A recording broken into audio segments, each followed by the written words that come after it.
Será que existe a pílula mágica da saúde?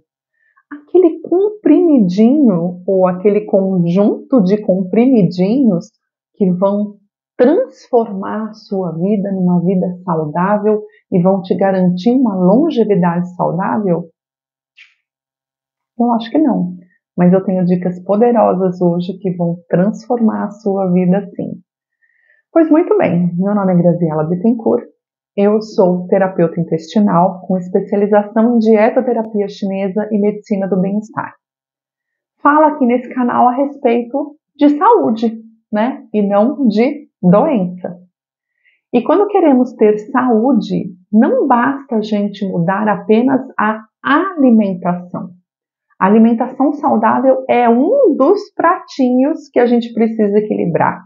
Como já falei em outros vídeos, além do pratinho da alimentação, temos o pratinho do sono, o pratinho da atividade física, o pratinho do gerenciamento do estresse e das emoções, entre alguns outros vários. Mas esses são os principais, né? A gente começa por esses, depois a gente vai olhando os demais. E na medicina chinesa a gente sabe que do mesmo jeito que nós temos aqui no Ocidente o nosso relógio biológico, que fala para a gente os melhores horários para a gente fazer algumas atividades, a gente tem também na medicina chinesa, porque cada órgão e cada víscera tem o seu momento do dia onde ele está em máxima energia, onde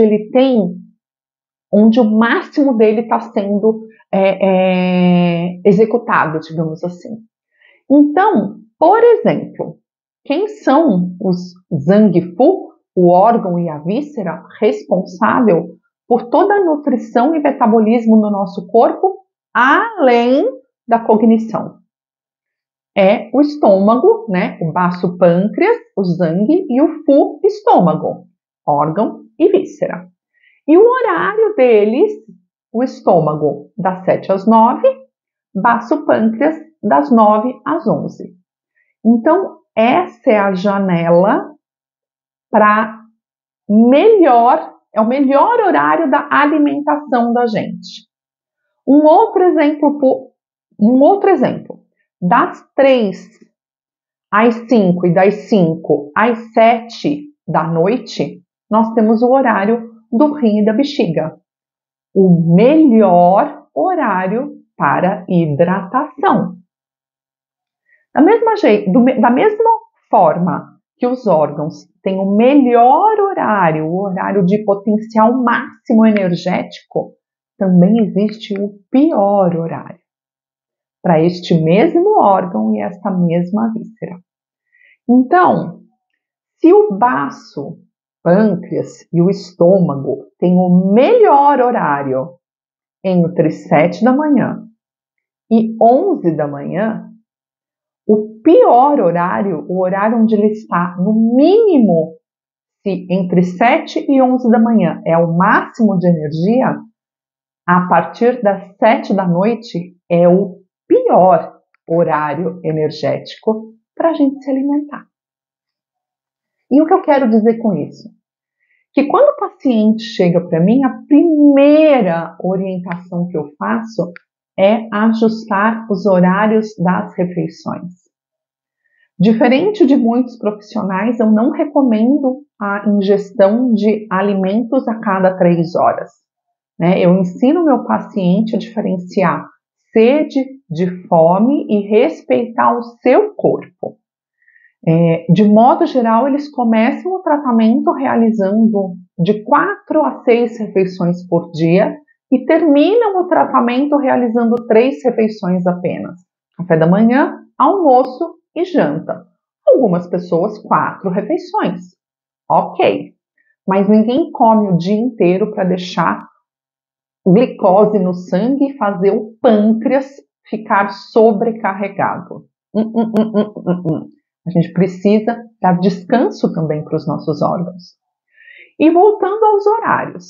Se o melhor horário para a gente se alimentar, para a gente ter o máximo da nutrição e da cognição, É o horário do baço pâncreas e estômago, porque são os órgãos responsáveis para isso. Isso acontece entre 7 da manhã e entre 11 da manhã. O pior horário é a partir das 7. Pior horário para a gente se alimentar é a partir das 7. O nosso sistema digestivo, os nossos órgãos responsáveis por isso, estão no mínimo da energia. Então, quando a gente janta a partir das 7 horas, o que vai acontecer com o nosso corpo? A estagnação da energia, a estagnação do alimento, um alimento que não vai ser digerido corretamente, e com isso existem algumas células que estão assim, ó. Vem. Parou aqui, a chance de virar depósito de gordura é enorme. Mas esse é um papo voltado para quem quer ou para quem gosta sobre a medicina tradicional chinesa. Não tem nada a ver, gente, com a medicina ocidental, tá? É uma outra forma de enxergar a alimentação, é uma forma energética da gente enxergar tudo isso. Então eu falo para o meu paciente, a primeira alteração que eu faço, que vai fazer uma diferença gigantesca no metabolismo dele, mesmo antes de começar a entrar com a alimentação, é mexer nos horários de refeição. Então, café da manhã é a janela mais importante do dia para se alimentar.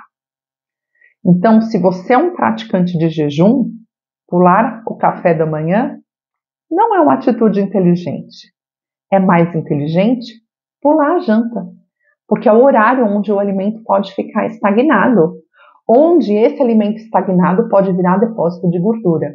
E ninguém quer isso, né? Então, se você pratica jejum, já fica a primeira dica.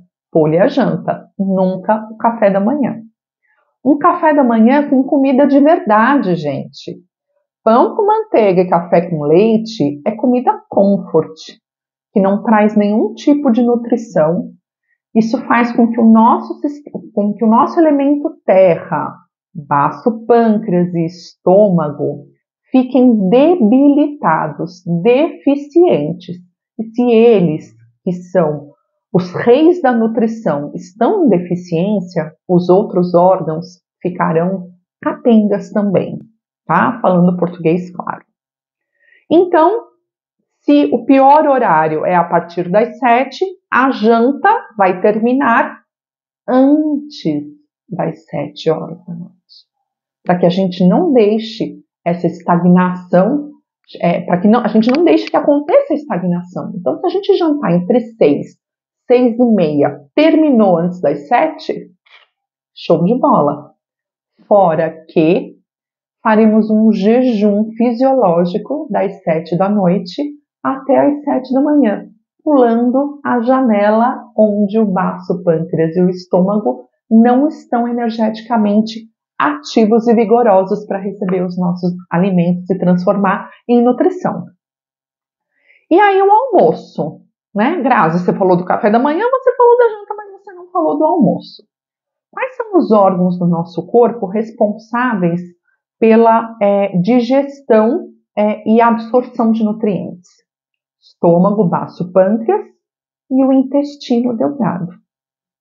O intestino delgado não faz parte do elemento terra, ele faz parte do elemento fogo, a mãe da terra. Mas o acoplado, o órgão é o coração, o acoplado, o fu, é o intestino delgado. A digestão, a gente sabe que acontece em ambiente, né, num meio quente. O elemento fogo, o próprio nome diz, é uma fogueira. Então, o intestino delgado é responsável por separar aí a parte turva da parte clara do alimento. O que é turvo vai para o intestino grosso virar fezes, o que é claro volta para o pâncreas para ser transformado e assim seguir o seu processo. O horário do coração é das 11 à 1. O horário do intestino delgado é da 1 às 3. Então, o melhor horário para a gente almoçar não é meio-dia, é a 1 da tarde, para a gente pegar o pico energético do intestino delgado. Então, se você quer resultados na sua dieta, resultados na sua nutrição, você vai tomar café da manhã entre 7 e 9, o horário do estômago, para você ter um espaço de órgãos vazios, almoçar entre 1 e 3, e aí você vai ter um espaço de órgãos vazios, e você vai jantar entre 6 e 6 e meia. Os melhores horários para café da manhã, almoço e janta na visão da dietoterapia chinesa. Depois das 19, você pode tomar um chá calmante para dormir, porque afinal de contas a gente tem que equilibrar vários pratinhos. Jantar depois das 19, além de poder estagnar a comida e virar depósito de energia, atrapalha o nosso sono. E o sono é importante por inúmeros motivos, mas os 2 principais que eu posso falar hoje para vocês, do ponto de vista de saúde, de desinflamação, de longevidade saudável, são 2. A desintoxicação do nosso corpo é feita quando nós estamos dormindo. Quem faz a desintoxicação do nosso corpo pela visão da medicina chinesa? Fígado e vesícula biliar, das 11 às 3 da manhã. Então a gente tem que dormir antes das 11. E de estômago vazio, tá? Porque de estômago cheio não tem reparo, não tem desintoxicação. Os órgãos estão male tentando fazer uma digestão. E se a gente não dorme direito, porque o estômago, porque o nosso sistema digestório está trabalhando, não tem reparo cerebral, o que é extremamente importante. Então, gente, dormir, jantar cedo também é fundamental, não pela questão de engordar ou emagrecer, mas para que a gente possa fazer a desintoxicação do corpo e o reparo cerebral, que é fundamental. Dormir após esse horário precioso vai fazer com que você não tenha uma desintoxicação eficiente, com que você acorde extremamente desgastado, cansado, sem energia e não renda. Então ficam aqui algumas dicas para você equilibrar 2 pratinhos só 2 pratinhos dessa vez. Mas eu vou falar de um terceiro, uma dica para um terceiro pratinho. Atividade física é fundamental. E o ideal, o cenário ideal para atividade física é você fazer atividade física junto com o pico do cortisol. Cortisol é um hormônio yang, um hormônio do dia. A melatonina é um hormônio yin, um hormônio da noite. Para que a melatonina suba, o cortisol tem que descer, porque eles são hormônios opostos. Para que o cortisol suba, a melatonina tem que cair. Então, a gente tem o começo do cortisol às 6 da manhã, o pico às 9, o melhor horário para a gente estar fazendo atividade física. Depois disso, ele segue numa curva levemente descendente, onde ele vai cair até as 18 horas, e às 18 horas começa a subir a melatonina, com o pico dela próximo à meia-noite, e depois disso ela começa a cair para 6 horas da manhã, o cortisol voltar a subir. Se a gente coloca uma atividade yang como atividade física no horário onde o pico seria da melatonina, o cortisol não cai. E aí você pode ter problemas com sono. Grazi, o único horário que eu posso fazer atividade física é à noite. Melhor feito que perfeito. E aí você, com essas informações, começa a ajustar a sua vida para ter a atividade física feita pela manhã, antes do trabalho, para que à noite você consiga descansar e ter um bom sono. Fechado, gente? O que vocês acharam dessas informações? Vocês já praticam esses horários? Já conheciam essas informações? Deixa aqui nos comentários para mim. E se vocês gostam de vídeos assim, comenta para mim também para eu fazer mais. Um beijo no coração e até a próxima. Tchau!